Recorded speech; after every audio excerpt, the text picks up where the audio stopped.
And we're live. Hey everyone, and welcome to episode 17 of Beyond Retro. I'm Nathan Kennedy, joined here by the usual suspects. We got Tyler Baker, and we have the king of customization, Joe Amato. You Guys, how you delivered doing that. today? You did. I like that. You did that pretty good there, Nathan. You just delivered it real good. King of customization. You said it with a little Ah, flair, a little power, a little pizzazz.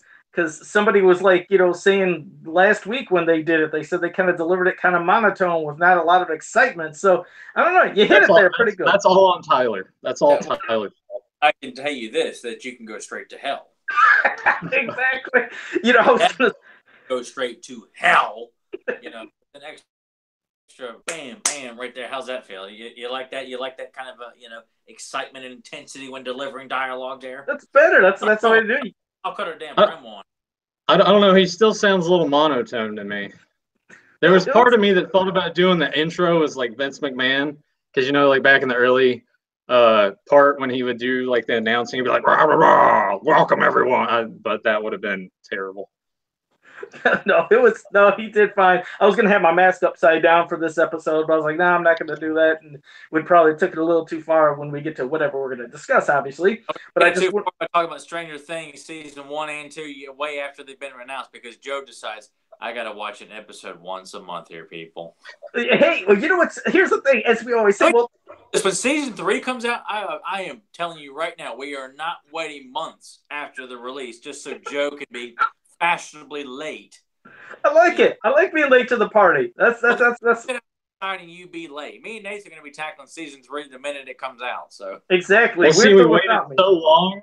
We've waited so long that I'm probably have forgotten most of what happened in season 4. Well, here, you got to think about it. You got to think about our show anyways. I mean, we're always, talking about stuff from the 80s, 90s, and beyond. So we're talking about stuff from, 20, 30 years ago. Yes. So also talking about specifically a show that when the iron is hot, that's when we have to strike it. Why do we have to? We don't have to all the time. That's what makes us unique. We could sit there and wait a little bit. Wait, you could not have picked a better time to discuss the It remake when it had just come to home video. That we're good, but as for Stranger Things, like I said, it's good. It makes us let it marinate a while. Let people let it sink in. Some people might have been absorbent. Then we could do it. It's like that's good. I like it. And a month ago. Oh, month there. Well, anyways, I want to say hello to JSP in the chat room and Iceman Traveler. They're both in the chat room. He still looks like he wants to say something. He's so angry right now. Yeah, I know. And also, I want to say hello. He's all monotone and angry. Yeah, calm down, Hulkamania. Well, anyways, and also, Jake Juggalo is in the chat room, so thank you for joining us. So we have a few people here in the chat room. There's more watching, but these are the people that have spoke up so far. So, thank you for joining us for this episode. And yeah, I'm sure, we'll get into it, of course, for Stranger Things here. And this Sunday, me and Tyler will probably go on a crazy barrage for the Sunday when we have another topic we'll be discussing on Fans of Power. Oh, but God. That's another podcast. Yeah, that's another podcast. That's another thing. But this time, are we going to do Hangman on this episode? Hell, if you got one, we could do that. We could do a crazy little pop culture thing. If you have something at the spur of the moment, we could do middle of the show. There's a notepad over here. Maybe towards the end we can do some Hangman and make Tyler angry again. Oh yeah, that was a classic one. That Hangman, I forget that. It's something that it can always stay consistent. It's always good trying to stump somebody on whether it's an old movie, an old character. Here with all this bullshit going on right now. Yeah, he's gonna light his place on fire. Yeah. Yeah, I guess so. Also, I want to say hello to Tamara Shipper. She's in the chat room, and I hope I said your name right. I'm not used to saying her name. I'm used to just saying Jake's girlfriend because that's Jake Juggalo's girlfriend. I always call her Jake's girlfriend. Never seen her by her real name, but I laughed at Joe, running around outside in his underwear like prior to Christmas and asking kids, "Hey kids, I got candy in my house. Can you kids bring it to my house?" Frightening poor children that are on Santa. Find out they're not crying because they're on Santa Claus. They're crying because they see a lunatic in a mask with a camera. Look at us. Hey, everybody, look at this live. Look what the hell is this guy doing? So, pedophile, and you get tackled by a bunch of parents. Like, I'm just doing a podcast. It's like this guy was trying to videotape our children. It's like, no man, I was trying to get the parade on this live. But all right, well, Tyler, Nathan, whoever wants to start it off, you go ahead and we'll just dig into this because it's always fun. Go ahead. I was just going to say before we start to dig into it, I just want to mention that it was interesting. The post that you made on Facebook before the episode last week got quite a bit of attention, and I was honestly a little surprised by the reactions. There was a lot of hate towards the remake, which I guess I understand from the standpoint of, it's a remake and everything. But it was surprising to me because when it came out, word of mouth from everyone that I was around was all positive. So it was interesting to see that many people that were kind of totally against it. I agree with you. It was a mixed bag. I mean, I made that post about it, and so we're going to be discussing, obviously the one from the 80s and then the current one from 2017. And you're right, there was a mix of kind of hate, but then there was love. There were some people that said they didn't think they were going to like it, then they came around to love the new It, and then there was others that said, no, I just still can't stand the new It. And I mean, I don't know, I guess it's everybody's preference. I mean, some people, they're really used to, obviously, Tim Curry, his, interpretation of Pennywise, and they liked that more and thought this one was a little over the top. But I mean, I didn't see an issue. I love them both. It's like we said when we were doing the show. I loved them, but I mean, hell, it did amazing at the box office. I can't believe how great it did. But yeah, like I said, I guess you can't please everybody. There's gonna be some people who just completely hate something, love something. I mean, hell, there was even some people after seeing the new It said, I don't even want to see the old It. So you got a mixed bag. But you're right. I mean, there was kind of a lot of hate. It was interesting. It was like just some of them were just flat out like, no, I hated it. And I was like, whoa, okay. And some that were like, no, I don't want to do like part 2 ever because part 1, they just hated it that much. They're not even going to give the second part a shot. Yeah, to where some even said they didn't even really, I think some were only going by previews and maybe a little bit. And they said, oh, I was done. I was like, no, you got to watch the whole movie to give an actual impression. Like, that's the one thing that I've never really flipped over is when somebody will give their opinion on a movie that they did, they didn't even watch. It's like, well, you can't tell me an opinion if you haven't watched this whole movie. Tell you shut up, not you. It was going to suck big donkey balls. Well, no, I'm just saying. You have to see it to know that. Yeah, but what I mean is, like, for people for It, there's a lot of people said it was garbage, and I was like, "You see it? No, but I seen the preview." Just for argument's sake, for those pricks out there who want to abide by saying they wanted to, that mentality where you can't knock a movie unless you've seen it. I mean, I haven't seen Batman versus Superman. I refused to see Justice League. I didn't see Ghostbusters. They're all 3 movies that once I found out whatever I was, things I was like quite certain was going to happen come to fruition, and come to find out that he did even more harmful stuff to those properties. Nathan has seen Batman vs. Superman, confirmed it sucked, Well, hang on. I still haven't finished it. I've tried to watch it 3 times. Okay, well, even more to that, and Nathan, we trust our viewpoints on this stuff. Joe has seen Ghostbusters, and yes, he said it was awful, and then everyone. Well, that's with me. I like at least. No, it's true. Sometimes you can see a movie and you can pretty much by looking at it see, yes, this might be garbage. But at least if I'm ever going to get in a debate with somebody, I want to make sure I've seen it to say why I didn't like it or why I did like it. But I don't like when somebody will go into a big, a big argument. What constitutes as a film that, because, let's say one of us runs into somebody who is a diehard fan of this current DC run of films, or God forbid, someone who loves that new Ghostbusters movie that came out, and their take on is you can't argue with me about it until you've seen it. Well, no, this is what I mean. See, when I go into a debate, if I'm ever going into a debate with somebody, I want to make sure that I at least know what I'm talking about, because they might say, well, did you know this and that, and I've seen this, and they talk about every little viewpoint, and when I'm just going by saying, I've seen the preview, it looks stupid. It's like, I don't want to do that. If I don't like the movie, let's say, or what it looks like, and somebody is praising it, I won't jump in and say, that movie sucked. I'll just leave the argument. I'll leave it alone. It's like, you know what? I'm not going to see this movie, but I'm not going to engage in an argument with somebody when I don't know what the hell the movie was about. So that's why if I've seen the movie, sure, I'll engage. But if I still hate something by looking at a preview, I have every right to say, you know what, that movie looks stupid. I don't want to see it. But I'm not going to jump into a debate with people about the movie when I didn't see it. So that's why when they want to discuss it, I'm just out. I'm like, I'm not going to talk about it because I have nothing to say about it. You know what I mean? No, yeah, no, that makes total sense. I know Tyler's the 180 of that. He's gonna be like, it sucks. I'm gonna tell you why that you shouldn't go see it at all. Well, no, And then when they do see it, just for stupid. the Transformer films, I know damn well Nathan has not seen any of them except maybe the first one. I saw the first one. Yes. Okay. And that was enough. Yes, and it was a safe bet that when the sequel came out, that even Michael Bay himself has come out and said, it's almost like somebody had twisted his arm probably to say it, but that was not one of his proudest films either. Hey, Tyler liked the first movie. He bought it on DVD. For the special effects, and then I got rid of it. It's been out of my collection for years. Well, here, Tyler.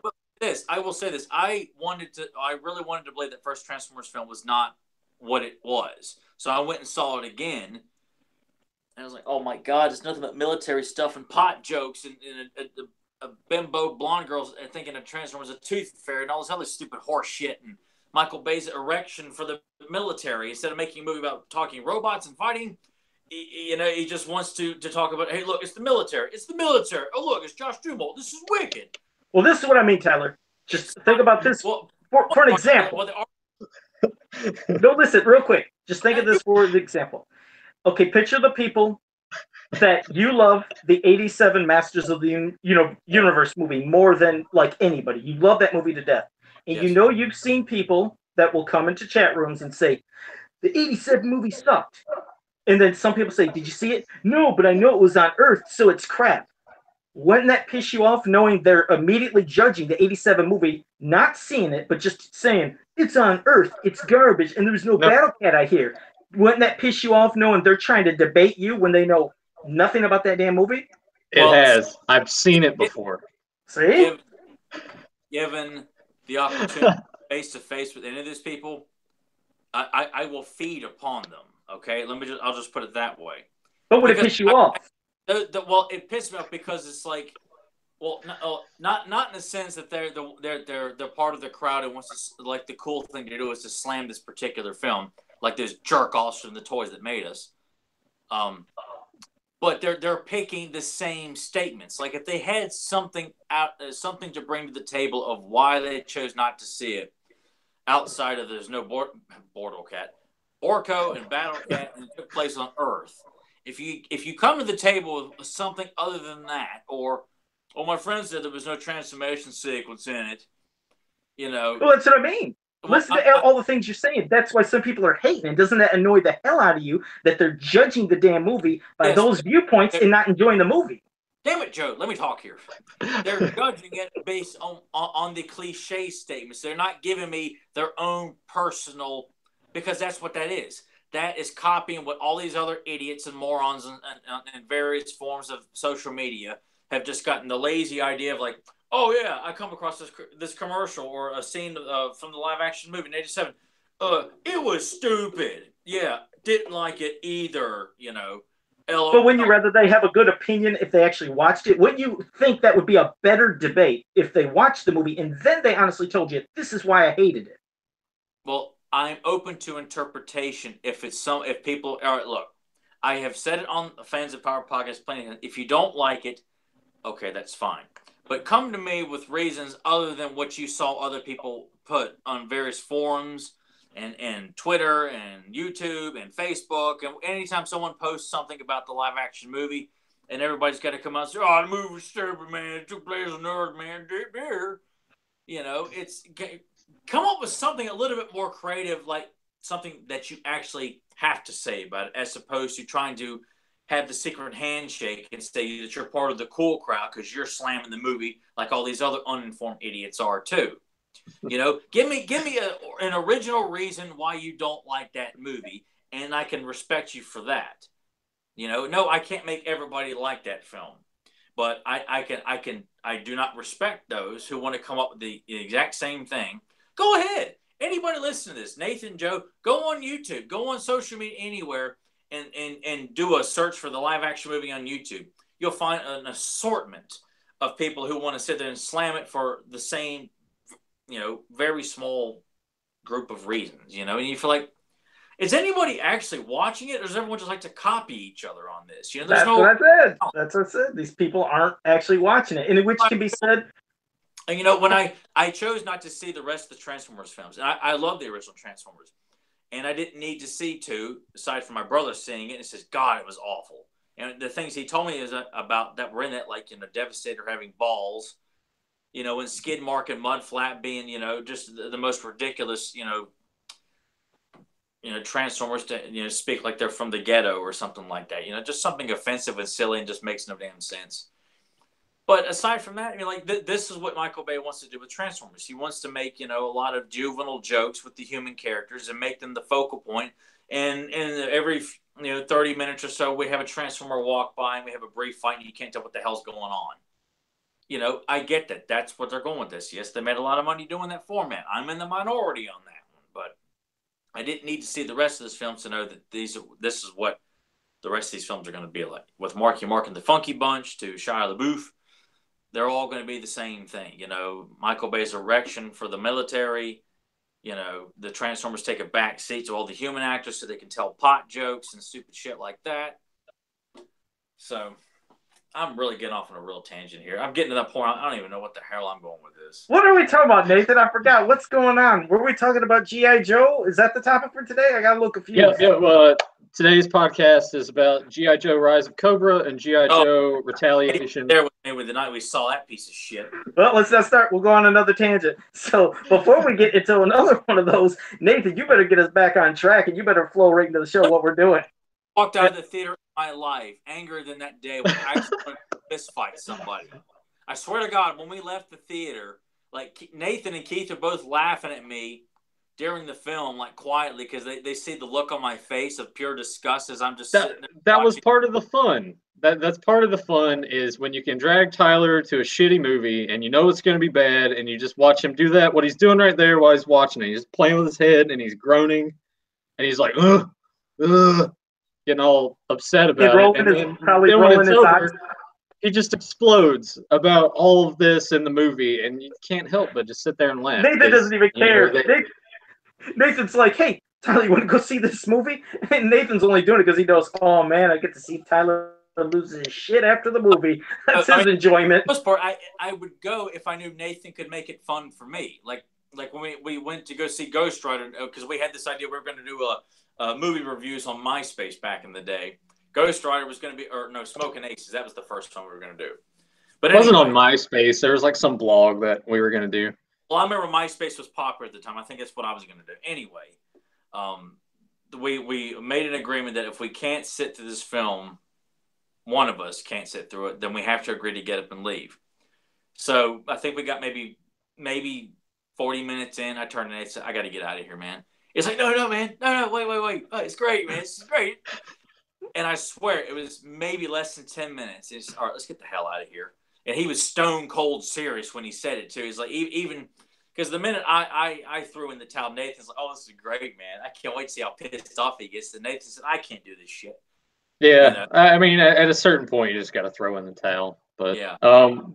If Nathan was not there for a lot, like Alien versus Predator, when we saw that abomination, I don't think I'd have made it through it. When and all Nathan did was make fart noises when the Alien Queen is hatching eggs. But it was the only thing that could get me to relax at this film that has done everything it could to destroy, two of my particular most treasured film property. Just by when the Alien Queen's hatching eggs, Nathan's sitting there going, and I'm like, Well, let's give a shout out to Jackie Miller in the chat room, and also Iceman Traveler. He had a good comment in the chat room, kind of towards Tyler, and referencing last week. He said, Tyler telling people not to watch bad movies, but that motherfucker likes Prince. This motherfucker does like Prince, and proudly so. I have several Prince songs on my iPod. So Jesus. I'm at this point. But only one Simply Red song on his iPod. No, I don't have that. I haven't had that in a long time. But man. Let me tell you this. I was holy shit, we're gonna be all day. And I used to ask Nathan to download because I didn't know anything about computers. He still doesn't.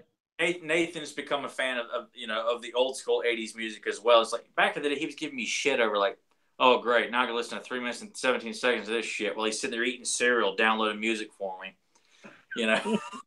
Leeching off of me to get music because his sorry ass doesn't know how to do it. I didn't know how to do it, so I had to bum CDs off of Nathan, to get my fix of 80s music and Oh yeah, the T mixes, as he wanted them to be called. Mixes, yeah. Oh, God. Anyway, we have been rambling 20 minutes about other shit. We haven't even started the show. So hey, you tried to get me to bring it back, and then Tyler had to interrupt us with all of his grumpiness about like, I hate everything. All these topics of like people didn't like the It remake, man. It's kind of surprising. No, hey, because it was relevant to what we talked about last week. I saw the comments, and then it snowballed from there. Where you're like, I don't like anything anymore. Seeing the film, but we're knocking it. I'm like, okay, what constitutes as a film that you can understand? Why someone can sit there and say it looks awful, but I'm not going to go see it. What kind of film can get away with that kind of excuse? I have none. Really, because I mean, people are people. They're going to judge things based off of whatever. Anyway, parts unknown and just break you in half over my knee here. Anyway, like Joe wanted me to do 17 minutes ago. 20. We're talking about Stranger Things, and Stranger Things is a show that is it takes a lot of elements of things that I like. It's like part Goonies, just the 80s vibe all together because that's when it takes place. The music is fantastic, the licensed stuff and the score. And it's kind of a show that sort of, when it came out, had hype behind it to begin with, and now is sort of like grown into a phenomenon, I would say. Joe, when the first season came out, because I started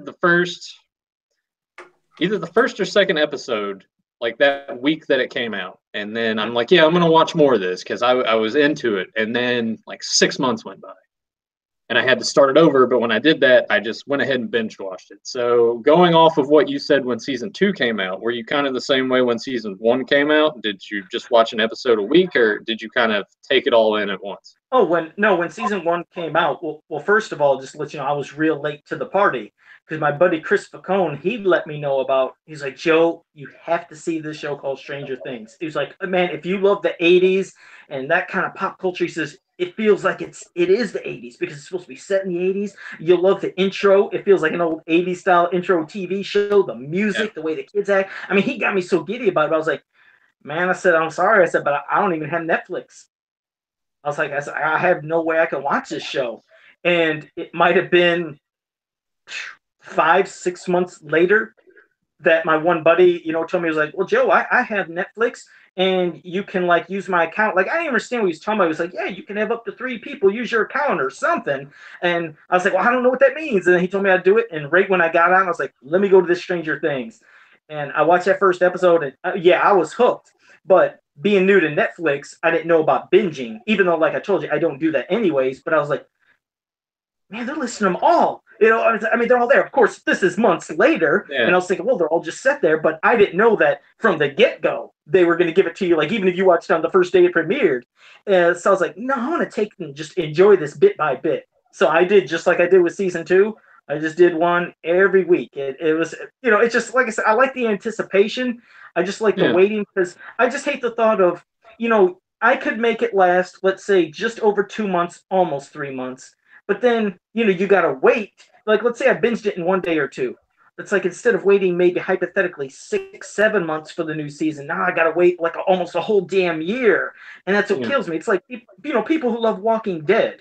They actually sit there and they have gatherings and parties and get-togethers every Sunday. It's like, oh man, we're going to meet up and watch the new episode of Walking Dead.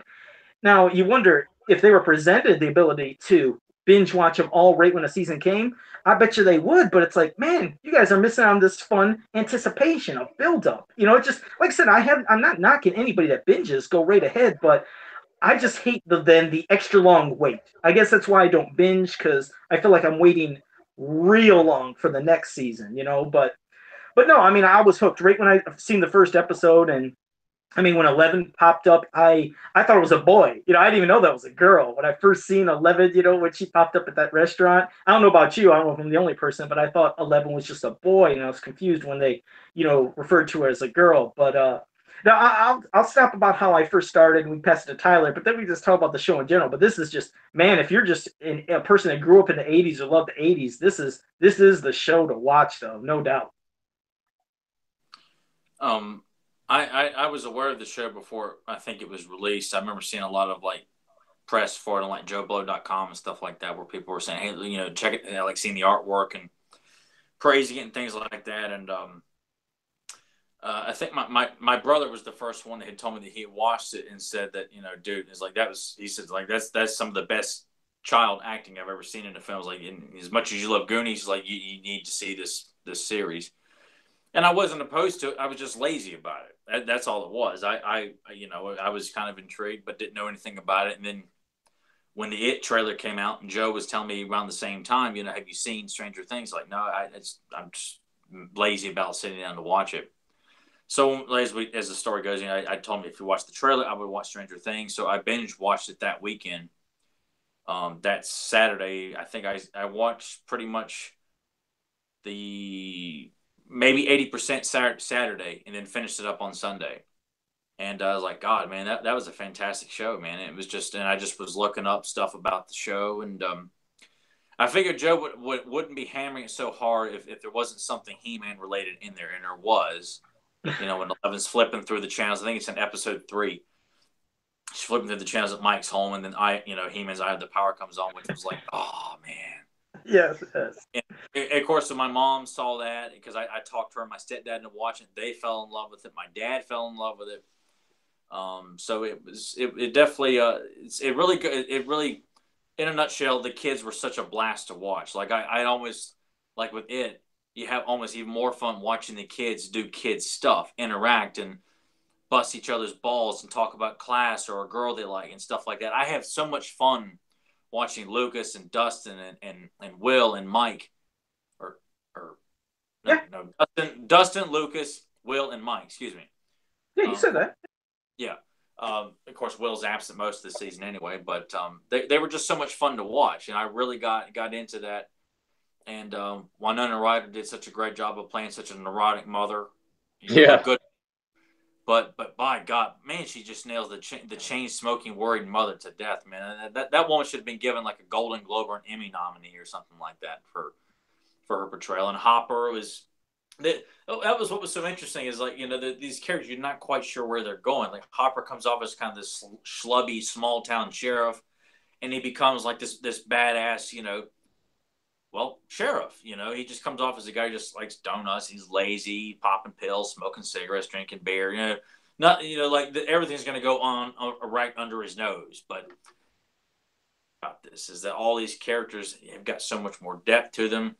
Steve, who's like the big douchebag of the series, you're like, are they making this character likable towards the end of this series here? Yeah, and the whole time you're wanting Nancy and Jonathan to get together, but then you kind of feel bad because Steven's actually coming around and being a good guy towards the end of the season. Yeah, that was the part I found kind of thing.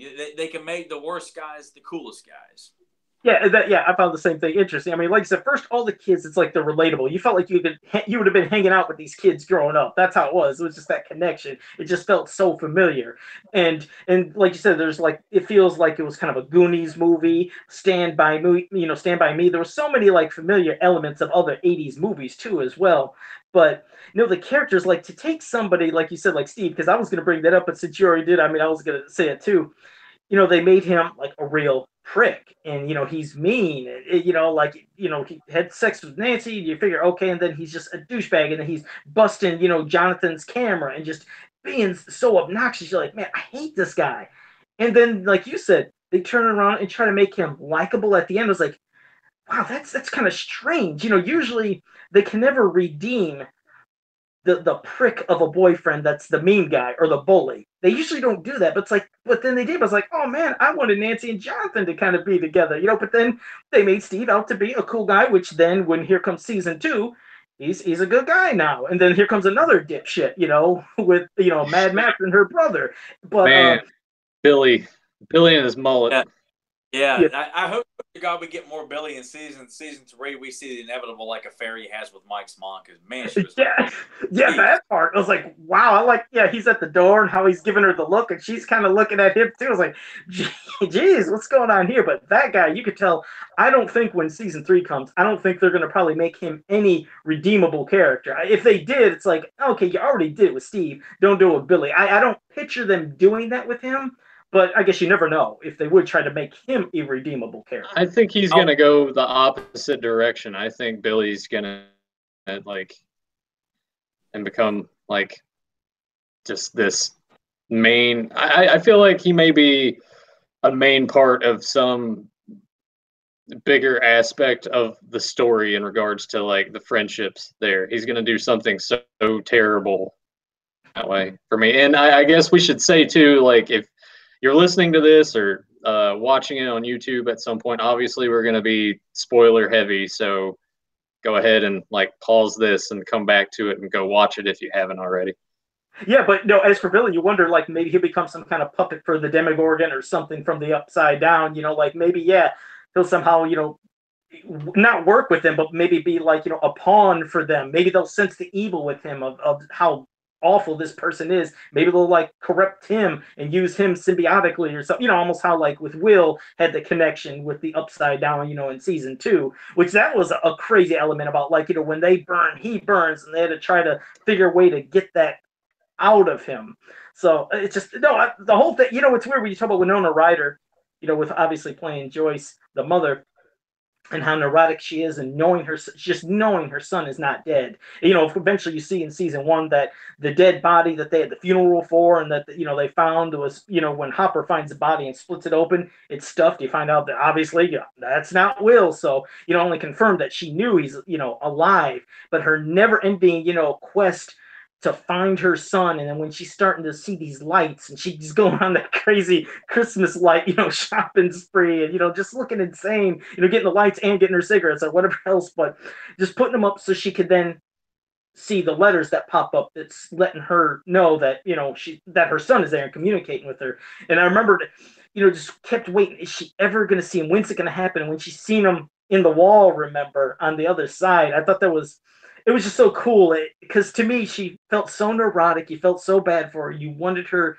to finally know that she wasn't nuts, as everybody else thought she was. So it was good for her mental stability to see there is my son. She knew something was up. And I think that's when didn't the Demogorgon come out of the wall almost in that same scene?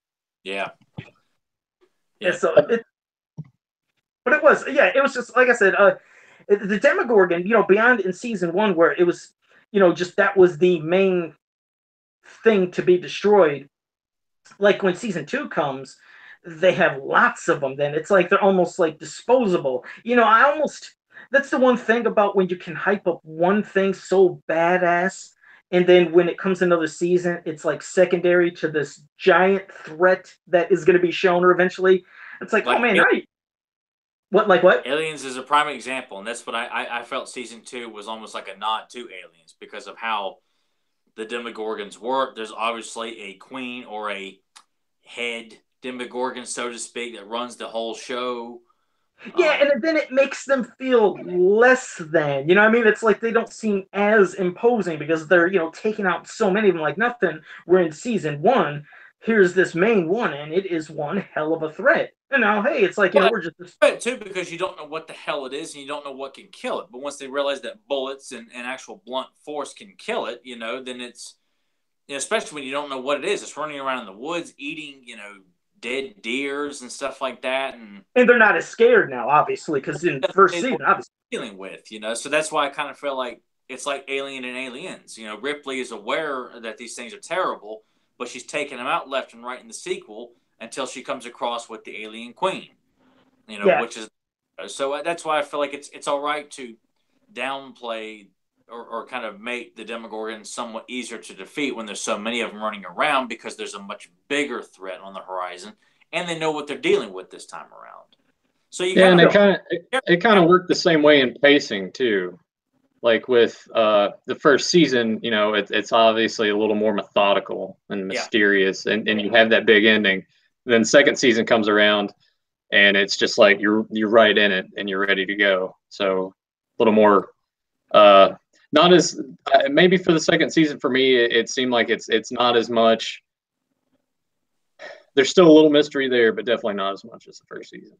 Oh, it always happens. Yeah, once you have that first season, you're right. Anytime there's a second season or something to another, whether it's a movie or a series, you're right. It's like the mystery is slightly gone, but then they try to find new ways of making, something else mysterious and wondering origins of something or who else they're gonna, introduce into the show. I mean, I enjoyed season 2 just as much as one. Yeah. Like, yeah, and this is like I said, it's all opinion. If people like or hate a certain thing, that's fine. But I know that in season 2, the episode where 11, Jane, whatever you want to say, when she goes out on her own to try to find out what's going on about, who she is, maybe find her mother or the reason she has her power, other people like her. And when it's that sub episode when she meets like number 8, I can't remember what her name was, but when she met her in the gang, a lot of people said, man, I felt like that was a worthless episode and they shouldn't have did it. But you know what? I don't feel like that myself. I feel like she found out. See, first she was wondering who should she be with. She had that big explosion with Hopper, who took her in season 2, as a father like. And they had their big, argument. She's always having to be in the house. And, she finally left. And now she's thinking, could this be my new family? But she sees what they're doing, even though number 8 told her how to harness her powers. So it's like she learned more about her powers, and she also learned what really is more important and who is her family. Because as she pops up towards the end of one of the episodes before the last episode of season 2, and you see that one Demogorgon fly through the house, and then the door opens, and bam, there she is. She's home. She knows who her family is and where she's at. So I thought it was important as the character build up for her. Yeah, I mean, it made for a cool moment and everything, but I would agree that with everyone else that does stand out, and to me, in a slightly negative way. Now, obviously, they're going to follow through with that when season 3 comes around. We're probably going to see that character show up at some point, so it's going to be fine. But I guess in the context of how season 2 played out, it just sort of sticks out like a sore thumb a little bit to me. I agree. No, you're right. It does. It sticks out because it definitely is different. I remember when I first was watching how it started, I was like, this is kind of awkward. They're like in the city. It feels weird. It feels out of character. But then as it progressed more and more and I was seeing what was going on, I understood the context of what they were doing then. So then, yes, it made sense. And it made me not dislike the episode as much, because I agree, when I first watched the episode towards the beginning, I was like, man, I'm not feeling this episode. This is kind of weird and out of place. And then I've grown to appreciate the episode because, I went back and then watched it again. I was like, you know what? It wasn't as bad as it seemed the first time on that specific episode. But Tyler, go ahead, since we were doing a little rambling. Go ahead. No, I mean, it was fine. I get why people felt that it sidetracked. It took you away from the core cast of their adventures to kind of, I was kind of surprised because it was so 11 based. I figured most people would be behind the episode because she is arguably the most popular character of the series. So to have an episode based on her backstory to a certain extent and have her expand on who she is and what she can do. So I mean, a lot of people would be behind that, but a lot of people, clearly just didn't feel like didn't serve a whole lot of purpose to 11, even though we were given a whole lot of her backstory. We learn who her mother is. We're learning about that whole scenario about Hawkins' lab abducting her and things like that. So it's not like we were completely out of the loop on what this character's been through and where she comes from and how all this stuff has kind of come to fruition with her. But it certainly doesn't have like the excitement of like a rewatch factor. It's not an episode I don't feel like people can say, hey, let's sit down and watch that episode of season 2. It's just one of those that expands on 11. It's almost like a spinoff episode, or a spinoff series within the season, because it is completely so far removed from Hawkins. And but it allows for a good build-up for 11 to make her triumph and come back to Hawkins to save them at Joyce's house. Which was a really cool scene. It was. It was awesome. Yeah, that was like probably one of the best parts, one of the best scenes of season 2. Even though that it's coming, because I'm just like, all right, it's still the way they shot it, the way Mike looked at her. and that can because Yeah. it's the first time he's seen her since that happened at the end of season 1. You know, it was just a really good moment. Yeah, because as you've seen, I mean, he's been wondering, he had the feeling that she's probably still alive, and then she's, been somewhat looking and watching over him, trying to communicate with him without knowing. And then when you've seen in that one episode in season 2 where she's at the school and you're like, oh my God, she's finally going to find Mike, but they're always going to do some shit that's going to throw a curveball that's going to piss you off. And she walks in and she sees Mike with Max. And immediately 11's thinking they're together, and that just it just throws her world, out of whack. But at the end, when you said, when she made her triumphant return and he sees her and they finally get to the hug, and it's because you know how it is. Anytime you see a movie when there's the guy and the girl, they're liking each other, you want that moment where they hug, kiss, show that they finally love each other, because they had their kiss at the dance, which was really cool. But it was a good build up. But Max was, I think she was thrown in there, obviously let's have a new character, since obviously 11 is going to be doing her other things. Let's throw another female, and plus it added that element of, and plus the divide in a way of between Lucas and Dustin, because they both have a thing for Max. It's just like me. It's like, you go in the arcade. Here we go. It's time for the Nathan and Joe show. You go in an arcade and you see somebody beating your high score. You're like, well, what the hell's going on? Who's this? Who's Mad Max? You find out it's a girl. Yeah, that's gonna turn you on, especially guys like, well, a girl is better than me, because you know how it is back in the 80s. All guys thought they were the best at video games. So to know a girl not only is playing games but is better than you, that's an immediate turn on. It's like, I gotta meet this girl, and then she looks hot. You're like, I gotta date this girl. So I like that little character. Yeah. Yeah, and Joe worded it that way because Tyler never got a high score on any arcade cabinet. Never had his name up there at all. Never had his initials up there.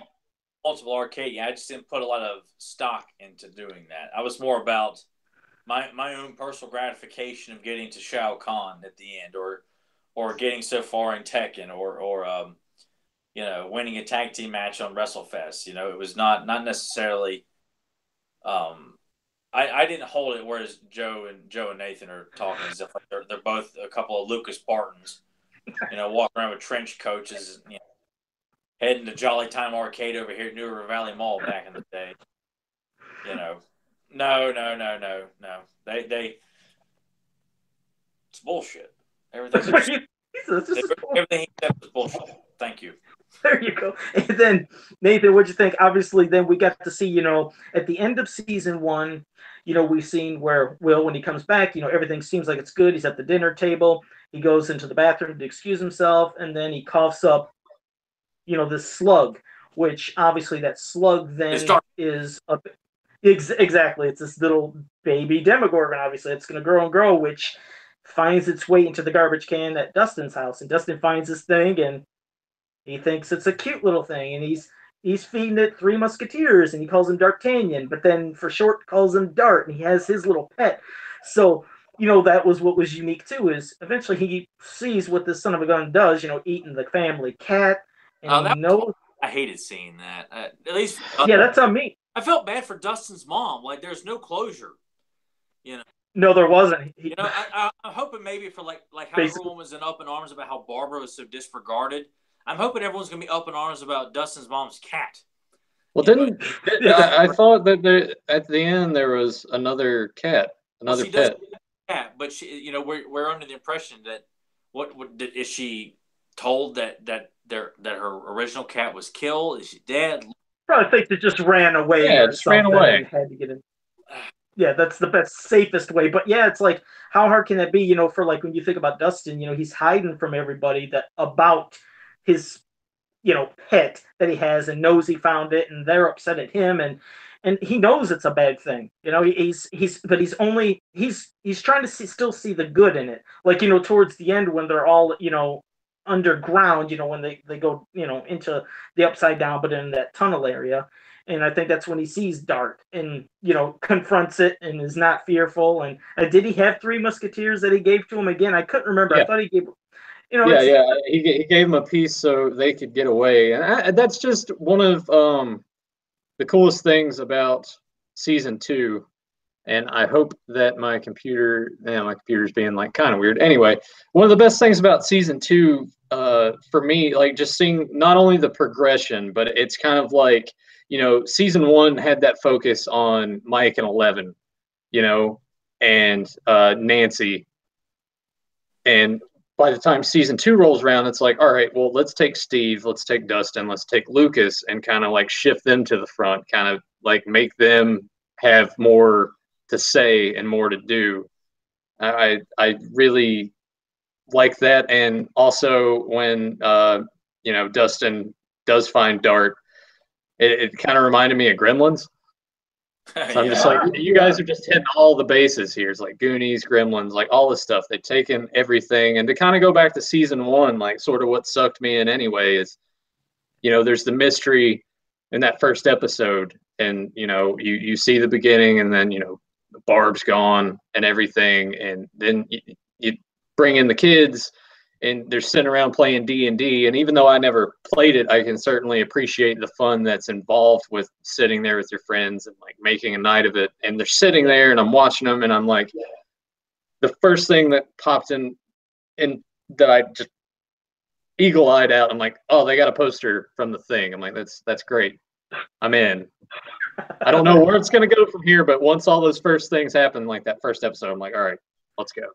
That's all it takes. Yeah, you got to have some reference of the 80s or your childhood, and that it sucks you in. Like I said, with He-Man, with me, and that with you. And then when season 2 comes around, like you see that they're, he's clearing out his toys. The first figure I think he has, that he's getting rid of his Man-at-Arms. I couldn't remember if he got rid of a He-Man figure too. I was like, oh no, he's throwing away his He-Man figures. But for Ghostbusters, Lucas comes to redeem that idea, where he gets mad at his sister for playing with his He-Man toys and saying they're not even from the same planet.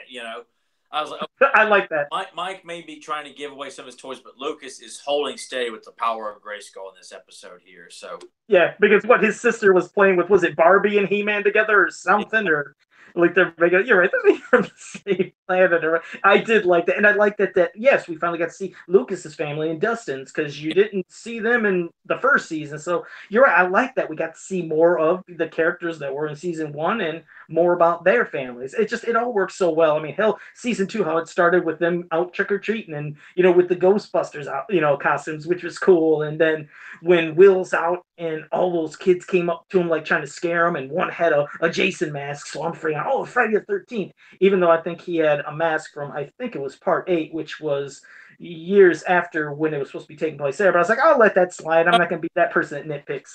84, that's when the final chapter came out, so Jason was already wearing the hockey mask. So someone No, I said it looked like they took part 8's mask, and I was like, they shouldn't have part 8's mask. But I'm not a nitpicker. I wouldn't do that, but I swear it was part 8. So they screwed up. They screwed the pooch there with the mask. It's not a nitpicker. I'm not a nitpicker, but they did screw the pooch on that mask, I believe. I think it was part 8. I could be wrong, but I'd have to go back and double check. But it was still cool. I want to go ahead and take a second, too, to bring up something that always made Tyler jealous, because anytime I get an opportunity to do that on this show, I'm going to do it. Okay. He noticed, or I told him once and brought it out and showed it to him, but Hill's Department Store. We used to have one of those around, and when I was a kid, like, my parents would go there pretty much, like, I don't want to say every weekend, but we were there frequently, and that's where I did all my school clothes shopping and everything. Anyway, they had like these Ghostbuster jumpsuits. So I got one, and I used to wear it to school all the time. I don't think Tyler ever had one, and I remember him being kind of jealous of that. Oh, just wanted to bring it up. Well, that's not a dick move, but that's all right. Did Tyler ever say he wished he had one or something? Did you rub it in his face or what? I think I did. Time that I was over at Nathan's house in high school, and he's pulling out something that he completely forgot that he had. Oh yeah, I forgot. I did have a complete Ghostbusters Firehouse with the box intact. Hell, I didn't even ask for that for Christmas that year. He's just getting gifts like nothing. Yeah. I do have the Ecto 2 car, Ecto 1 car from Ghostbusters 2. Yeah, I remember. Like that just kind of gave me by an next door neighbor. Like I told her I really didn't need it, but she gave it to me anyway. No, hey, I knew that I had all that stuff. I didn't forget about that stuff. I forgot about the comics that I had. So when we're down there, we're pulling, and Tyler's flipping through all of them, freaking out the whole time. All this is, you're like, No. What is, dude? This is the first appearance of Venom, Amazing Spider-Man number 300. Like, huh?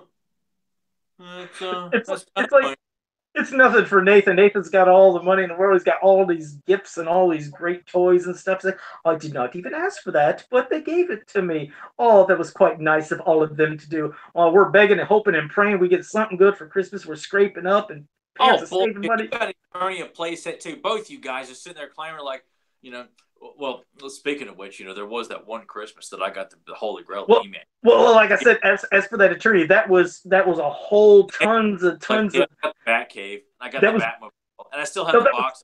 It was a lot of money saving, like I said, by my parents to get Eternity. No, it was. That was a lot of money saving, and I remember my mom felt so bad because on Christmas, here came Christmas, and I always tell that story. Going in, and we got to hear the whole same damn story here. We're not only did but he also you're gonna shut up. So, anyways, one gift. Here's one big gift that's sitting there under the tree for me, and I knew it's Eternia. My brothers and sisters had tons of things that they could open, all these different little packages, and I had one, and my mom felt so bad that I was opening one that she found a way of getting like another land shark in a box and 2 other gifts and something else. I was like, Ma, you didn't have to do that. I was like, this was fine. She's like, yeah, but I felt so bad. You just opened one gift. I was like, this is an epic gift. And I just knew all the effort and savings and what they did to get that. So that's why it meant the world. But I want to say something real quick about Hills. When you're talking about Hills, and that'd be cool if that ever popped up in Stranger Things or some show if they tried to do a little retro thing with Hills. But yeah, that was the place where I remember first seeing Nintendo, seeing the Sega Master System, and they had those kiosks where you could play them. And I remember playing both, like, God, it's like I want these so bad. That's when I seen the Meteorbs for the first time and got the Meteorbs.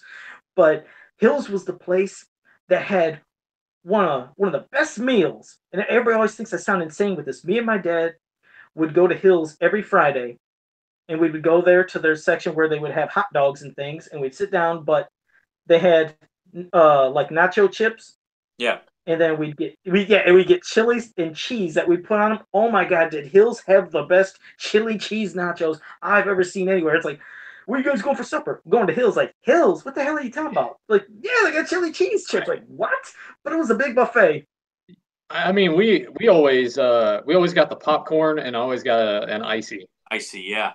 Yeah. Because they always had the different cups. Like, I remember, like, I still have them. It's just all kinds of like sports cups, a lot of baseball team stuff, especially when I was like super into baseball. I miss that store so much because everybody does. The toy department was just like always stocked. Nothing was ever blown out, and they had like everything. They did. I miss Hills. Ever going to Hills and not finding, because Hills was such a, like, Kmart was like a hit and miss. It could suck, and you could go in there and you could find WWF Hasbro's Hulk Hogan with the Hulkster hug. Like, oh my God, they've got it.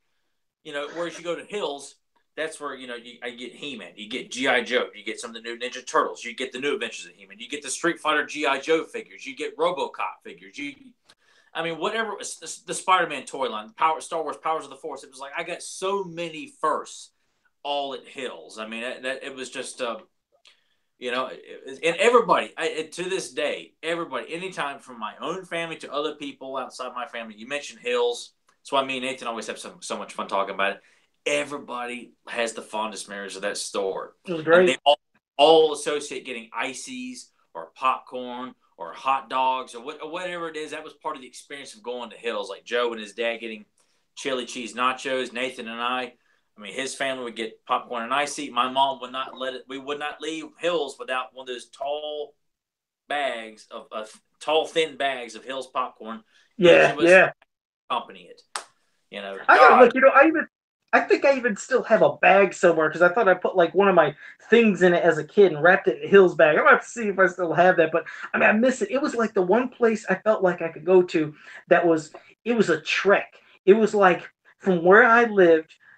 It might have been like 4 or 5 miles away. And I remember it was the first time I took my bike and rode my bike to Hills and took my chain and, of course, wrapped it around a pole and, got my bike safe there. But it was the furthest I've ever went to go somewhere. I was so obsessed with Hills sometimes. If I couldn't go, it's like, man, I can't wait. I got to go myself, and I'd ride my bike. I just love that damn place. Like I said, especially when the era came, beyond looking for the toys, but yeah, when that Nintendo and when the Master System was at the kiosks, I mean, I would just go there just to play, and they didn't care back then. I know that nowadays, sometimes they don't like kids playing the demo games, but they didn't care. I was just there. I'm sitting there playing Alex Kidd in Miracle World on the Sega Master System, then jumping over playing Super Mario Brothers, and then Duck Hunt because they didn't have the gun thing. It's like, damn, I miss Hills. That sucks that place had to go away. It was just, like you said, it had absolutely everything. I love getting my Halloween costumes there, too. That's where you get the Ben Cooper He-Man outfits and everything. Oh, God.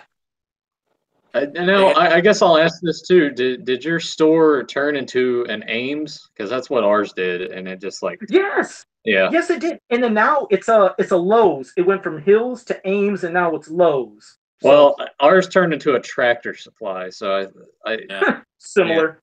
Yeah. Yeah, it changed hands over. It was like an antique mall at one point, but now it's I think it was a church at one point. Now it's a Tractor Supply store. Yeah. Yeah, that's where I got my laser disc of The Crow from that antique store that they threw in there at one time.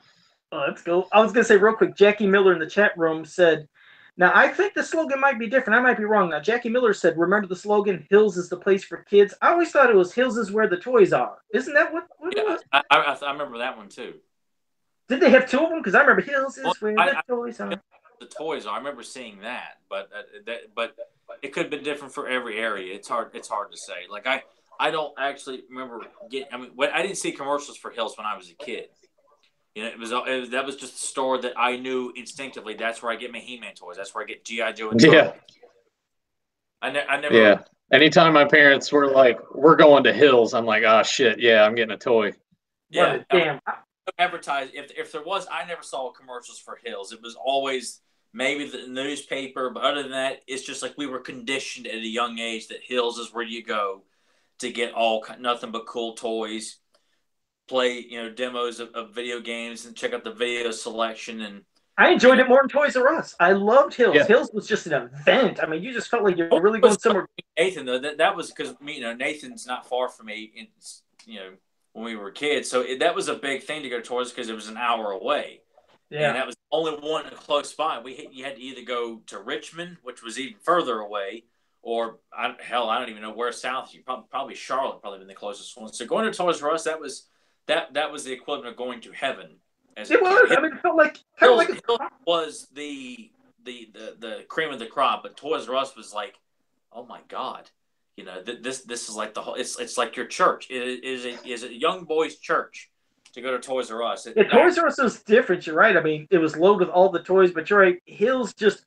I felt like I was going to like a mini carnival or something because, like you said, you made a day of it. I mean, not only shopping for whatever, if you were getting clothes or toys or games or food, they even had little carnival like mini rides for when you were real young. The little carousels or the things to get on. I mean, it actually felt like it was just a mini carnival in a way. Real quick, I want to say JSP said we were both right. There was two slogans. Hills is where the toys are, and Hills is a place for kids. So it had two slogans. So thanks, JSP, for pointing that out. And again, like we always do, which I love, we went on a 20-minute side rant about Hills during Stranger Things, but I love it. I mean, hell, we started off with a 20-minute rant about everything in the world. Yeah. So, no, but go ahead, if Nathan. We can transition back if you want some of your final thoughts on Stranger Things if you want to Tyler, and we could do a little bit to close her up. Well, I mean, we still got like half an hour. We got plenty of time. Oh, good. Okay, good. All right, go ahead. I guess I'll jump back to Winona Ryder because prior to Stranger Things, like, what's the last thing anyone saw her in? Like Mr. Deeds, Star Trek, Corrupted, Start. Oh yeah. Yeah, she plays Spock's mom. Yeah, but that was for like what, 5 minutes? No, I was just being specific. There's no, she hasn't had any like major starring roles in a film in a long time. No, she's been, Yeah. So in my head, I'm like, I haven't seen her in a while, and you see her, and it's not only does she act all of that well with the stress and everything, but she looks it too. She looks like death. And one of the funniest parts for me in season 1 is where like she figures out what's going on, and then like it comes through the phone and burns her phone. So she goes back to her job and it's like, hey, can I have an advancement on my pay? Gets another phone and like hooks it up. She's like, oh, trying to get in communication again, and then it just gets fried again. To me, that was like it was funny just because of those first few episodes. She plays it so well, but it's also, at least to me anyway, a little bit comedic because it's I don't even know how to word it, like why it was so funny for me. It just No, I know what you mean. It kind of, because everything was so serious tone, and a neurotic mother, freaking out, her kid's gone. You can only imagine what that poor woman's going through. Yeah. So you're right, just to have a little part where you can slightly feel like, you're at ease. She's freaked out. She went back to her job. She wants another phone. I think she wants cigarettes. I thought she got cigarettes too. I couldn't remember. I could just looking at their home. I can just have a great idea of what their house smells like just nothing but cigarettes and vintage furniture and stuff like that. Just with the wood paneling, you just have a great idea of what Joyce, Will's, and Jonathan's house must smell like. Just constant cigarette smell. Just 24/7. No, yeah, it would seem like it. And then, speaking of like, let's talk about Jonathan for a second now. He's kind of like, the outsider, the kind of loner, the one that feels like he doesn't fit in. He has his camera, he's taking stalky pictures, of Nancy and Steve, and gets Barb, before she disappears. And you wonder, like, well, obviously their father, remember, is not there, and he lives somewhere else and was with a girlfriend, and you wonder if that's what happened with like his kind of personality after he got a divorce. Kind of, he felt like now he's kind of like on his own. Like, I felt bad for that kid because he just wants to, you could tell, fit in, but doesn't really know how to. So he stays to himself and does his own things. Just personal. He's just and not an introvert. I don't know if he is an introvert, but he's basically by himself. I always felt bad for him, so that's why when there was kind of a connection with Nancy, and especially leading to season 2, I felt good. Like, okay, maybe this kid can have a girlfriend now, and kind of like try to move on and be more with people, and talk and not be as on the outside and the oust, because you see how he got picked on, and especially when Steve grabbed the camera, thought knew what he was doing, smashes his camera. I felt so bad for Jonathan, because you just wonder his whole personality, if that's all from the divorce or what. And they do a good job in season 2 as well, like with everyone else, just his character arc, seeing him go through those changes from being an introvert to, he's with Nancy now, and trying to like figure all of that stuff out. Because I feel like most guys that are introverts, and I don't want to say weird, but they have their little quirks. When they finally do get the opportunity to date someone, it's especially awkward for them because they don't have that confidence.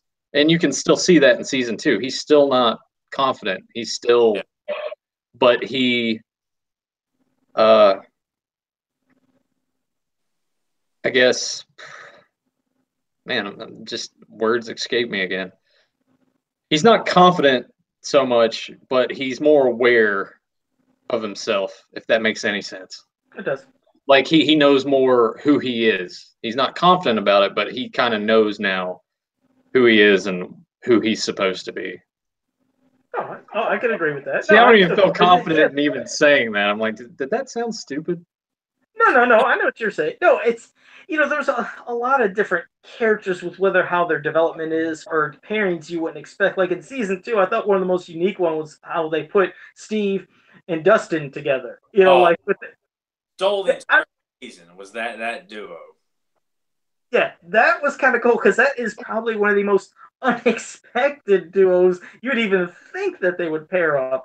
So I thought that was just different, seeing them putting those two together and seeing what they could do with Steve and Dustin. I just, like I said, I like seeing all the other characters that they were just, trying to introduce new ones, new relationships. And like I said, we never really did explore much about Max. I mean, what did you guys think of that triangle with Dustin, Lucas, and Max? Always, the two obviously vying for her affection, but were you pulling for one to really, get her over the other, or did you just find it interesting altogether? It came off like Lucas was featured more in that triangle. It almost kind of felt like it was kind of a triangle because Lucas had much more of an ongoing kind of interaction with Max, whereas Dustin was kind of standing by, observing, and then when he breaks off with Steve, Lucas has a little bit more interaction with Max overall, so where it doesn't feel like much that it's there, especially when they all meet at the junkyard, had the big fight with the Demogorgons at the bus, but it still feels like Lucas has clearly got that. This is where Lucas is going with this, and that Dustin, is going to kind of be taken under the wing of Steve and learn what it's like to build confidence in yourself and approaching women and talking to girls. And well, stuff like that. I mean, Dustin kind of he kind of exuded the confidence to like he wants everyone to think that he's confident, even though he's really not. Because you can see, like, deep down, especially there at the dance, he's just like sort of crushed. So it was one of those things when Joe was asking who was I pulling for. I was pulling for Dustin because obviously, he wants that connection with someone. He wants a girlfriend and everything, and his way of going about things is, maybe if I'm a smart ass and kind of exude the confidence, and it'll happen. And Steve kind of like brings him down a notch. It's like, no, like, do this, and you can see it like there at the dance. He's like. Dustin does the thing with his tongue where he's like, "Oh, I can't do it because I'm terrible at it." But Steve's like, "Yeah, don't do that." Yeah, right. He was doing that quite a bit. Now that he got in his pearly whites, but no, you're right. Dustin, he, like you said, he tries to be confident, but you're right. Beyond being with Steve, and then his hidden creature pet Dart, it's like he had more focus on other things. Like he couldn't put all his focus into trying for Max. Where in reality with Lucas was just being himself and wasn't even really trying. That's what was good about it. And he just immediately, more clicked with Max. And even though Dustin, you could tell Dustin really was trying, but he still wasn't focused. About that. Lucas was more hands-on about approaching her, like taking her to the arcade to try and explain to her what the hell they've been dealing with, coming to her house and running the risk of Billy coming out and going on some sort of racist rant, which that's kind of what it's implied. Yeah.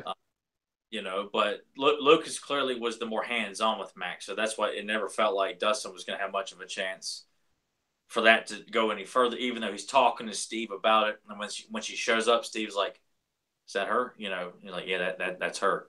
But he still felt like Lucas has got her, like that those two are going to, kind of be a couple, so to speak. So. But it worked out better because that's where it leaves Dustin and Steve's relationship to be a lot more closer because he's looking to Steve for guidance on how he can get what Lucas has got or get his own. And because did they ever show what? Oh, sorry. No, I was just gonna say real quick. Did they ever explain or show where Dustin's dad was? Because maybe Steve, even in a way, became like a father figure if he didn't have a father. I took it as a big brother, a cool big. Well, I mean, an older male role model to help and guide him. That's why I didn't know where his father was. If they explained it, I don't think they did. But it worked out for Dustin in the end anyway, because at the dance he gets to dance with Nancy, and oh man, you guys talk about like hot girls all the time and all this stuff. If I was of high school age in that time period and I went to school with her, oh, holy shit. I would be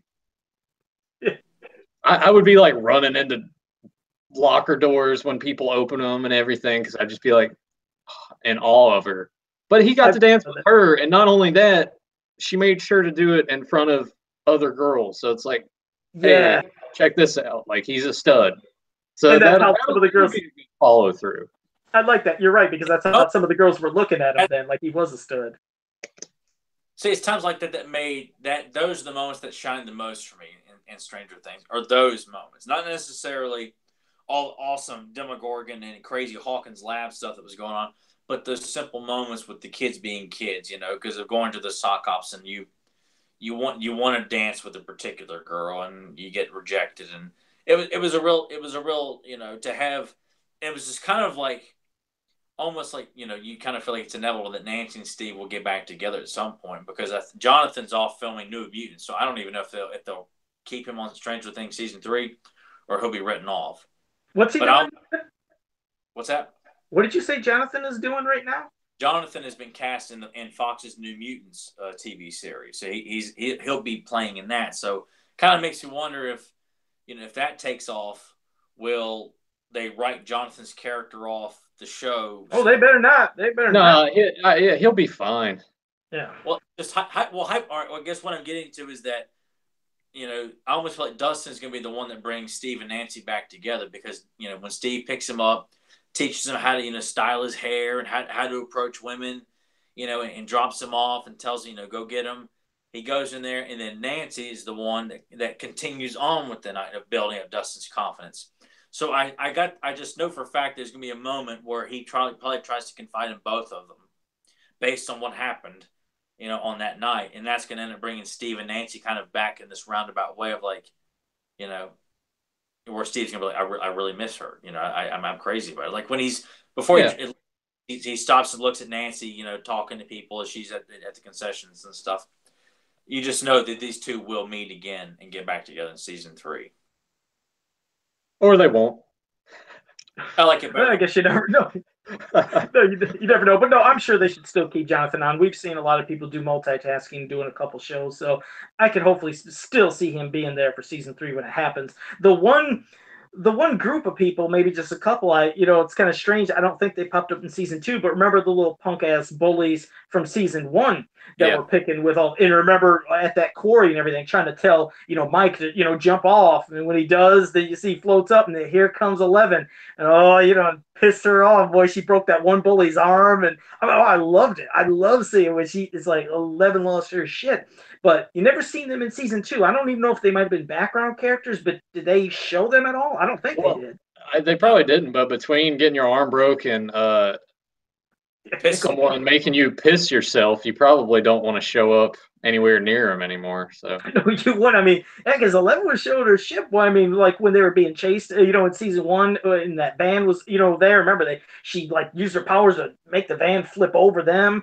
And when they were towards the end, when she killed off all them bastards, that one, the female, whatever the hell you want to call her, agent, and had her eyes bleed, killed all of them. Like, wow. Yeah. When she took out that one Demogorgon at the end of season 1, that scream, it's like you just feel the pain and emotion. It's like, so you knew she wasn't dead, but you're wondering, okay, what's going to happen? How's she going to come back? And then at the end of season 1, you see, Hopper putting those, some food or Eggos or whatever in that container in the forest. Then you find out season 1, okay, he found her. She came back, and then he had her in the cabin. It was like I said, that's what he was doing, was trying to keep her safe, because he figured if they find her, obviously they're going to come get her. And which led to the whole thing of her leaving, which we talked about earlier, because she's been stuck in that place the whole time. He has a secret knock for her to let her know it's me. So I like that. I like that, he was trying to be a father figure to her. But, in a way, she's a kid. She's got to understand rules and, to listen to things and boundaries. And like a kid, rebels and breaks out of the house. So I like that. I like that they had her like a kid. Yeah, and that had to be hard for him anyway, because he had a daughter beforehand that they flashed back to and probably mentioned in passing in season 2. You feel the pain for him, but he also is more than willing to take her in, and for him to to want to teach her all these things, and she just, that had to have been pretty tough for him anyway. And you see that in season 2. I don't even really know where I was going with that. No, and also seeing what they did to 11's poor mother. She finally gets to see her, but then she gets to get into her head and seeing what her mother is seeing all the time. Mother's repeating these numbers and other things over and over, which helps her understand and learn what she has to do. But, her poor mother, look at the state that she got put in and what they did to her. So, there was a lot you did see in season 2 that they, finally explained so many things, which makes you think, okay, what is season 3 going to be about now that you've seen the mind flare or whatever they called it, that thing that, Will was always drawing, and you see that thing is still there. So, that's why there's going to be a season 3. I just don't know when they're going to do it. If it would be at the end of this year, beginning of next year. Of course, I would hope it would be, hey, give it to us this Halloween again, in 2018. But I don't know if they're gonna. Don't shake your head. See, that's what I mean. It pisses me off. We gotta wait so long. Yeah, I would expect Halloween 2019. Don't do that. Yeah. We can't wait no 2 damn years. I don't want to wait 2 years. Yep, Is that's that gonna. is it definite? I haven't read anything, but I imagine that it'd probably be one of those things that'll start in production late this year, and then it'll come out sometime next year. They probably haven't even written everything for season. Well, yeah, they had ideas for a 3rd season, but they wanted to kind of wrap up the whole Demogorgon storyline for these 2 seasons and try and do something else. You know, they obviously throw in that kind of tease at the very end because they may decide to go back to the well and bring that back again. But the Duffer Brothers said they wanted to kind of do something different in season 3. So they have ideas, but as of right now, I'm sure that they're fleshing it out, writing scripts, coming up with ideas for episodes and stuff like that. But there hasn't been any official news released just yet. Well, whenever it does happen, I would, as much as I'd love the show, I'd hope that they would, with season 3, maybe that'd be the end of it. Meaning, sometimes they try to go so far and do too much with the series that it kind of starts, losing that impact and the momentum and the feel of the show. And especially, like I said, if you keep waiting years and years, they're just going to be getting older and older and older. It's like, okay, what can you keep doing? I mean, I love the damn show to pieces. Of course I do. Like I said, I think they could. I mean, I think 4 seasons would be plenty, since they kind of hinted at that. They would do 3 seasons for sure, maybe 4, and then. Oh, did they say that? Okay. Yeah. I've seen that. I've seen that written down from them that they season 3's pretty much a go, but 4 would probably be the last one. And to see them as a bit older teenagers, referencing other movies which would be around and around that time, because of Aliens, maybe even 1987 with Predator being out and stuff like that, RoboCop. It leaves a lot of cool stuff for them to do with them as they're getting older, still in high school, and I still feel like there's a lot of good stuff. But I think 4 seasons would be good. I don't expect it to go on like Game of Thrones or something like that, where it goes on for 9 seasons. But yeah, I think 4 would be plenty. You always want to leave the audience wanting more, no matter how bad they want it.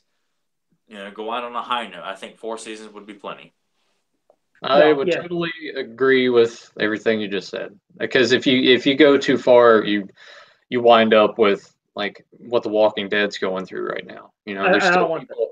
Yeah, there's still people that watch it, but I haven't watched it since season 5, I think.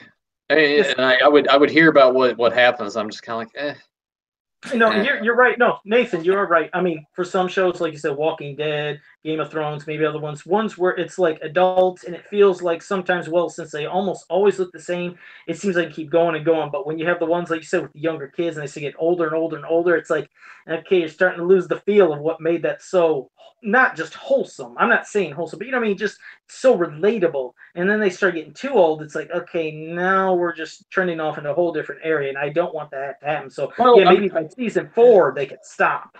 Well, I mean, they could do a thing too, where if they waited, like it could be a thing. First episode, it's like recaps everything that happened in season 2, and then or the end of season 2, and then you get that graphic 4 years later. Boom, they're all grown up. Don't have to worry about it. Oh yeah, they could do something. No, they could. It just would be different. Jake in the chat room is just real quick was just trying to infuriate me. And Jake, I usually don't rant on a horrible rant, but that will be Sunday. It's gonna be the one time. Tyler does rants too. I mean, and some say Tyler might rant more, but on Sunday, curiosity. What's that? Have people said that? Yes. And so I am going to, yes, they have. It's okay, though. There's nothing wrong with that. But I am going to. I was curious if they were saying, like, man, I'm sick and tired of his bitching all the time. No. It's good. It's good. Like I said, I rant too, but Jake he's poking me because he said, well, how about that upcoming Masters of the Universe movie? Yeah, Jake, don't worry. This Sunday, I might explode. I'll try to be cool, but yes, I am going to blow up about that. I'll give my opinions, and like I said, people like something, they like it. They don't, they don't. That's what's great about opinions, but this is the one time where Joe will go nuts Sunday. So, yes, so we'll save that. But thanks for getting. I'll be tuning in for that one and the Tila concept art with some certain unmentionable things on the desk. We're gonna hold this all for Sunday. But thanks, Jakes, for already getting me slightly worked up. But before we hit the end, because I don't want to miss this part of the aspect of the Stranger Things episode. And I know that it was designed this way and it was written this way. And, if you've watched enough TV shows and specifically Aliens, I'm sure you guys thought that Paul Reiser's character and Bob were destined to just turn out to be evil, terrible people. Yeah.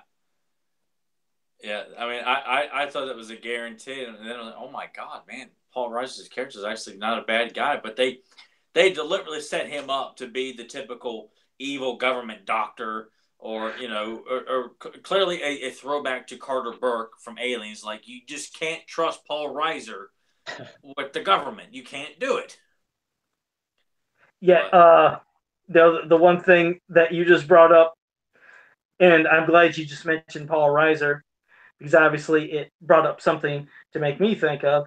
And that was Sean Astin popping up in Stranger Things season 2. And of course, his little nod to the Goonies, like, what you guys do?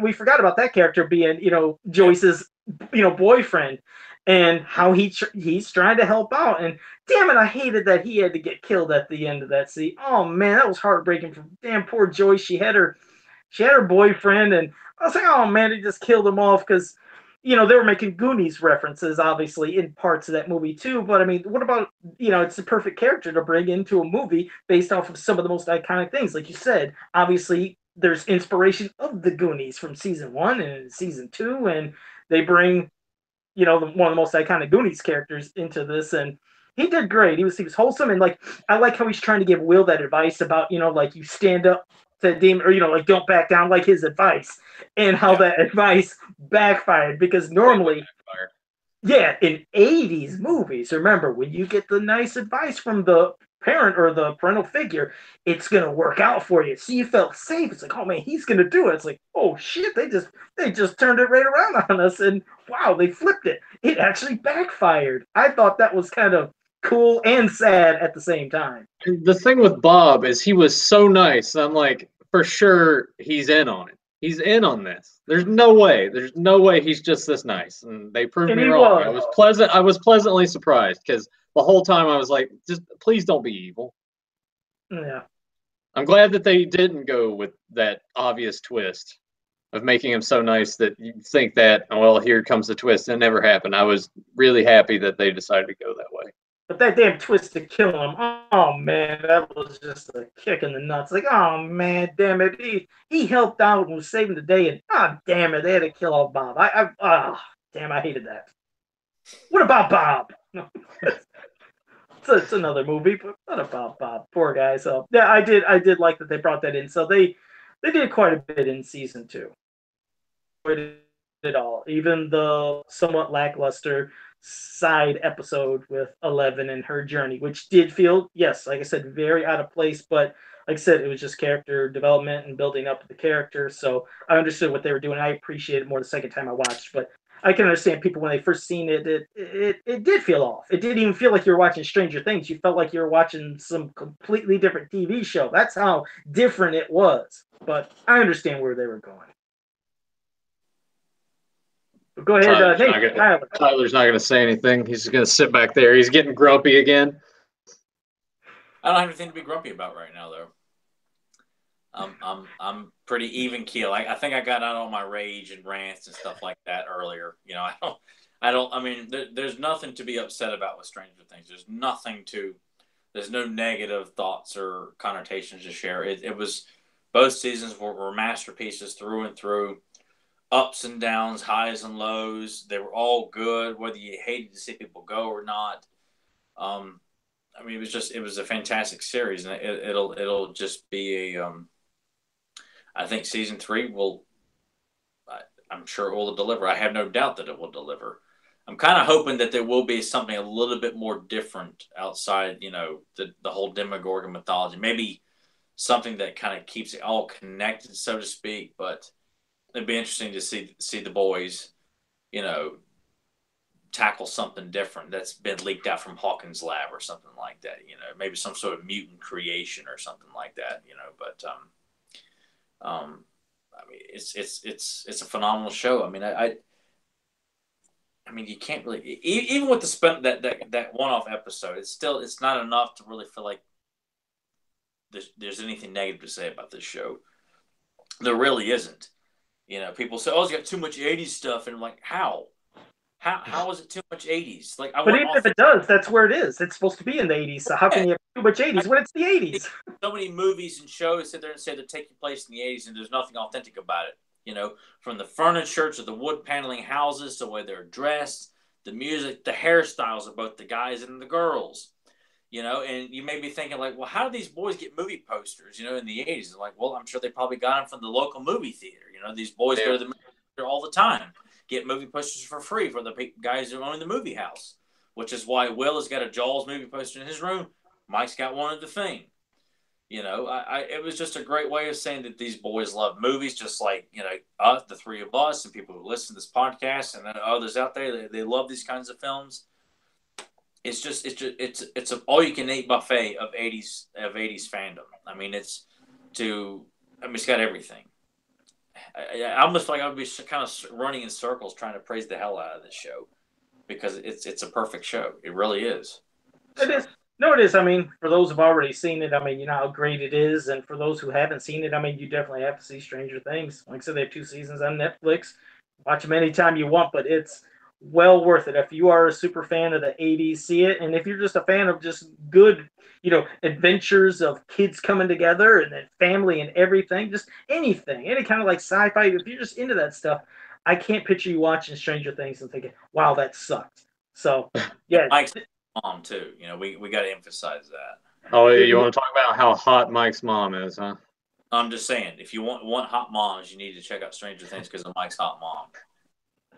Yeah, Billy, he definitely he approves. Nancy too. Nancy's hot as hell too. So yeah. There you go. Poor Barb, damn it, we'll never see her again. So hey, you don't know that. You don't know that. She might. Maybe she'll come back as some Demogorgon creature / with human glasses and curly hair. Exactly, a big Demogorgon with hair and over giant glasses. Like, what the hell are they going to get these giant glasses from? And it's Barb. She mutated into a damn Demogorgon. And then Tyler's going to be like, well, yeah, all right, this sucks. I would probably agree if they did that at that point. Oh, yeah. Right. Michael Bay's done is behind this. I know it. Oh, Jesus. Well, ball jokes and pot jokes. Oh, man, it's so funny. He said the pot. There you go. Well, before we wrap it up, obviously, Nathan will be wrapping us up here. But everybody that was in the chat room, I always say thank you for joining us and all your comments and questions and everything. And I feel bad if we didn't get to as many of the comments as usual because we went on rants. But, I was still trying to acknowledge everybody. I believe I acknowledged everybody who was in the chat room and try to still acknowledge some of the questions. So, like I said, if I didn't get to everything, I apologize. But we were ranting. When we rant, sometimes we get a little too excited, and we still hope you enjoyed it for that aspect. But I did shout out everybody, so I do appreciate, we all appreciate when you guys are here and hoping you enjoy the show. But I'm going to pass this off to Nathan so he can do our wrapping up. Before Tyler jumps in and says everything like we did in that Rambo episode. Anyway, check us out, Beyond Retro, on Facebook. There you can see myself, Tyler, Joe. We post and kind of tag all that stuff. So look for us on Facebook. Search for Doug Turner on YouTube because that's where all of these get posted. PopCultureNetwork.com. You can go to Podbean. If you go to Podbean and search Beyond Retro and even Fans of Power, the other podcasts these guys do, you'll see all the list in order starting from the newest going down. And next week, I don't know what you guys are going to do. I might not be here. And there's probably going to be a little bit of shaking up. We might not be doing this. When we do it, we might not be doing it live on YouTube. we might be, we might not be. We might have another means, and you guys might have to wait for it to be uploaded on YouTube. Fortunately for me, financially, I have a new job, but unfortunately, I have to work on Fridays. So we'll work out the kinks amongst ourselves to get that figured out to see what we're going to do. But I might not be here next week when you guys do it. I don't know if you have a topic that you're already kind of working through your mind. We haven't gone past this because that's been like the big thing of like how we're going to make this work. We may try to work on like getting Facebook Live, on like a Saturday morning, like a Saturday like at noon or something like that. I don't know. We're tinkering around some ideas that we're all three of us can make it, but we don't know if we can use 3 people on Facebook Live. So we're still trying to work and figure out how we're going to make this change happen. So that way the trifecta is not broken. Right. That is what we're trying to figure out, is a different way. I mean, we're not going to be able to do it on, YouTube Live like this, but if we could do it on Facebook Live, I mean, everybody here in the chat room, hopefully, I'm sure you know all of us on Facebook. So we'll definitely keep you posted on Facebook then if we're able to do that live on Facebook. And yeah, JSP, new time slot, and we're not trying to pull an MYP thing like with the Masters of the Universe cartoon where we're here, we're there, you forget about us, when the hell are we at? We're going to try to figure out a new time, a new way to format it, but either way, you can still be able to interact with us. So if we are able to get this going on Facebook Live, you'll still be able to interact just like you do here on YouTube. So we'll keep you posted. We'll see what we're gonna do, but I'm sure it should work out pretty well. Yeah. So even if that doesn't work with Facebook Live for whatever reason, you guys that are always with us in the chat, please feel free on those episodes on the either in the comments when we post them or on the comments on the actual like YouTube link itself. Feel free to like make the comments, ask questions, suggest things, say stuff, and we can come around to it on the next episode and kind of answer everything or kind of respond to what you had to say. Yeah, so we'll figure it out. But and Nathan, did you tell them about Beyond Retro Facebook page? I think you might have. I didn't know if my mind went. I started with that one, but I kind of feel like most of these guys see us post about it most of the time through. I don't know. Like I feel like most of them come through you, Joe. Most of the ones that are your friends have kind of like on Facebook have sort of intertwined into it. Okay. Well, yeah, we'll see. So like I said, it should work out. We're gonna keep it going, but yeah, we just don't have a topic yet because we got to figure out. But we should be all set by next week. We'll definitely keep you guys posted. Yeah. So all right. Well, Nathan said his closing things. I didn't know if you had anything to say, Tyler, before we wrap it up, and then we'll just wrap this up, and yeah, that will be it. Tyler's gonna go see Jumanji this weekend. He's gonna go see it. I am 110% certain. I can't wait to hear this review. Well, we'll see what happens. Whatever film is seen, but if it is Jumanji, I'll let Nathan know. Okay. All right, guys. Well, again, thank you for joining us in the chat room, and hope you enjoyed the episode. And we will see you next week at some different time. Later. See you guys.